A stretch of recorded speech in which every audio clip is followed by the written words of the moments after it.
بالله السميع العليم من الشيطان اللعين الرجيم.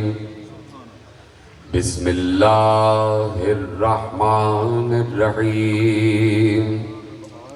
الحمد لله المعروف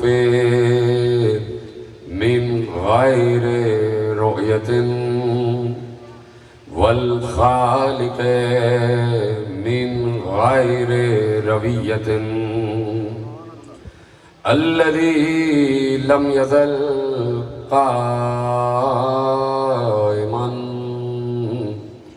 دائما إذ لا سماء ذات أبراج ولا ليل داج ولا بحر ساج ولا أرض ذات مهاد ولا خلق ذو اعتماد والصلاة والسلام والتحية والإكرام على نبي الرحمة وخازن المغفرة وقائد الخير والبركة ومنقذ العباد من الهلكة سيدنا ومولانا ابو القاسم محمد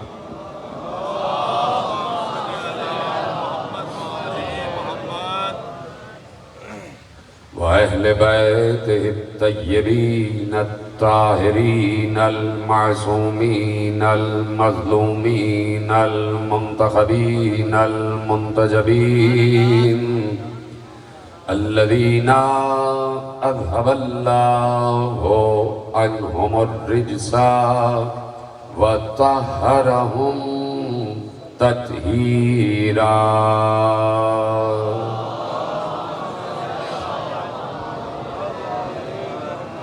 أما بعد فقد قال الله سبحانه وتعالى في محكم كتابه المجيد وفرقانه الحميد وقوله الحق.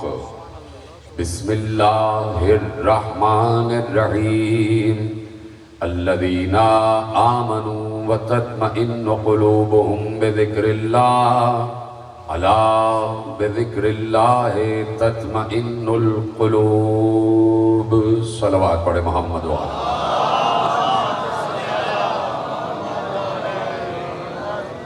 1448 ہجری کے عشرہ ماہ محرم الحرام کی مرکزی امام بارگاہ دھوبی گھاٹ فیصل آباد میں آج ہم اور آپ تیسری مجلس میں شریک ہیں.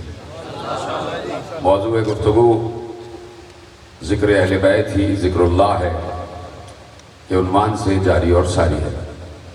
اور خدا نے ہمیں یہ توفیق عنایت فرمائی ہے اور یہ شرف عنایت فرمایا ہے کہ اس نے ہمیں جو عقل عطا فرمائی ہے، خدا کا شکر ہے کہ اس عقل کو ہم عقل اول کی معرفت کے لیے استعمال کرتے ہیں.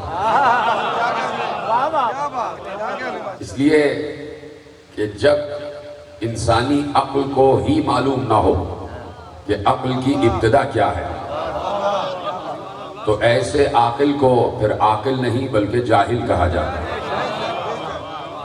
اور عقل اگر اول عقل اور عقل مجسم کی طرف رہنمائی نہ کرے تو اسے عقل نہیں بلکہ نکرہ کہا جاتا ہے. اسے عقل نہیں بلکہ مکر کہا جاتا ہے. اسے عقل نہیں بلکہ جہل کہا جاتا ہے. اس لیے کہ جس کام کے لیے کسی شے کو خلق کیا گیا ہو اور اس شے سے وہ کام نہ لیا جائے تو ایسے عمل کو پھر عدل نہیں بلکہ ظلم کہا جاتا ہے. یعنی نتیجہ یہ نکلا کہ اگر عقل انسان کو معرفت علی کی طرف رہنمائی نہیں کر رہی تو انسان چلتا پھرتا ظالم ہے۔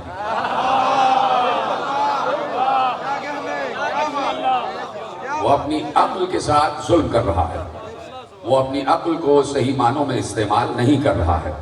اس لیے شکر ہے خدا کا کہ اس نے سب سے پہلے تو ہمیں عقل اول کا عارف بنایا اور ہم کو یہ علم عطا کیا کہ ہم کسی منزل پر بھی کبر و تکبر و غرور کی منزل پر یہ نہیں کہتے کہ ہم ہی صاحب عقل ہیں، بلکہ ہم عجز و انکساری کی منزل پر یہ کہتے ہیں کہ ہماری عقل اول کی غلام ہے۔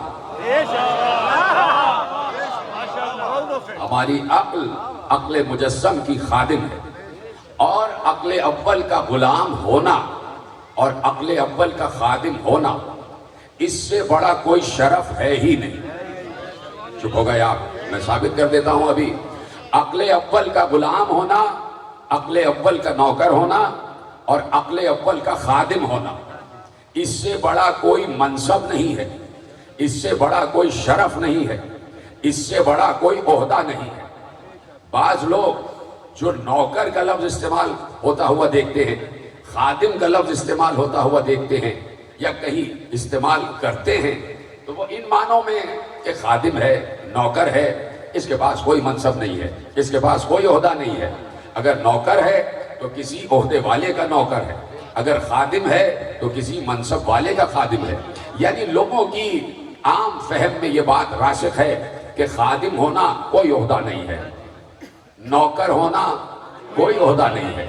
اب اجازت ہے کہ ایک روایت آپ کے حوالے کروں؟ خدا آپ سب کو شاد و آباد رکھے کہ آپ نے یہ ثابت کیا کہ موسموں کی سختی کبھی بھی آل محمد کے ذکر کے موسم پر غالب نہیں آتی۔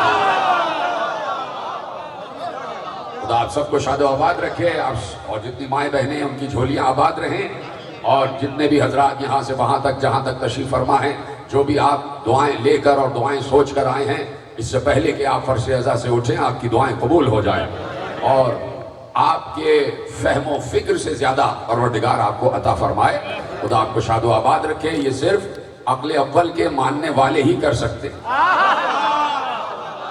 جن کو معلوم ہے کہ ہم عقل اول کے خادم ہیں، ہم عقل مجسم کے نوکر ہیں۔ تو یقیناً اب میں بات آگے بڑھا دیتا ہوں کہ جب ہم بھی یہ سمجھ رہے ہیں کہ ہم نوکر ہیں، ہم خادم ہیں، تو کوئی ہمیں، آپ کی زبان میں کہہ دوں کہ کوئی ہمیں کمی کمین نہ سمجھے۔ دیکھیے، میں ایک روایت آپ کے حوالے کرتا ہوں کہ جب بات آ جاتی ہے حضور اہل بیت کی، جب بات آ جاتی ہے دربار اہل بیت کی، جب بات آ جاتی ہے شرف اہل بیت کی، جب بات آ جاتی ہے درجات اہل بیت کی، جب بات آ جاتی ہے مقامات اہل بیت کی، تو پھر کیا ہوتا ہے؟ پھر ہوتا یہ ہے کہ خود معصوم نے ارشاد فرمایا کہ ملائے اعلیٰ ہے۔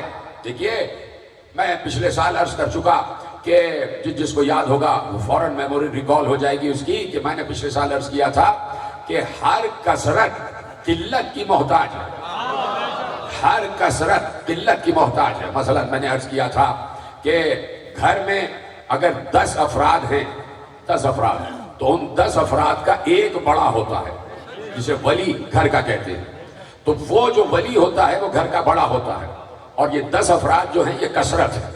کثرت جو ہے وہ قلت کی طرف دیکھتی ہے، تب ہر چیز متحد رہتی ہے، تب ہر چیز منظم رہتی ہے، تب ہر چیز تنظیم میں رہتی ہے، اور تب ہر چیز اپنے قاعدے اور قرینے کے تحت چلتی ہے۔ اگر 10 افراد گھر میں ہیں اور 10 کے 10 بڑے ہو جائیں تو جھگڑا شروع ہو جائے گا، پھر ایک دوسرے سے نفرت شروع ہو جائے گی، پھر ایک دوسرے کی حکم عدولی شروع ہو جائے گی۔ تو ہر کثرت قلت کی محتاج ہے۔ اسی طرح میں نے پچھلے سال عرض کیا تھا کہ لاکھوں ملائکہ ہیں، اور جب معصوم سے پوچھا گیا کہ ملائکہ کتنے ہیں تو معصوم نے کہا کہ اگر تمہیں وہ نگاہ مل جائے کہ پردے ہٹ جائیں تو تم دیکھو گے کہ کائنات کا کوئی گوشہ ایسا نہیں ہے جو ملک سے خالی ہو، جو فرشتے سے خالی ہو۔ اتنے ملائکہ ہیں، اتنے ملائکہ ہیں۔ تو اب ملائکہ ہیں کثرت میں، تو کثرت قلت کی محتاج ہے، تو ہر ملک کو بڑا ملک نہیں کہا،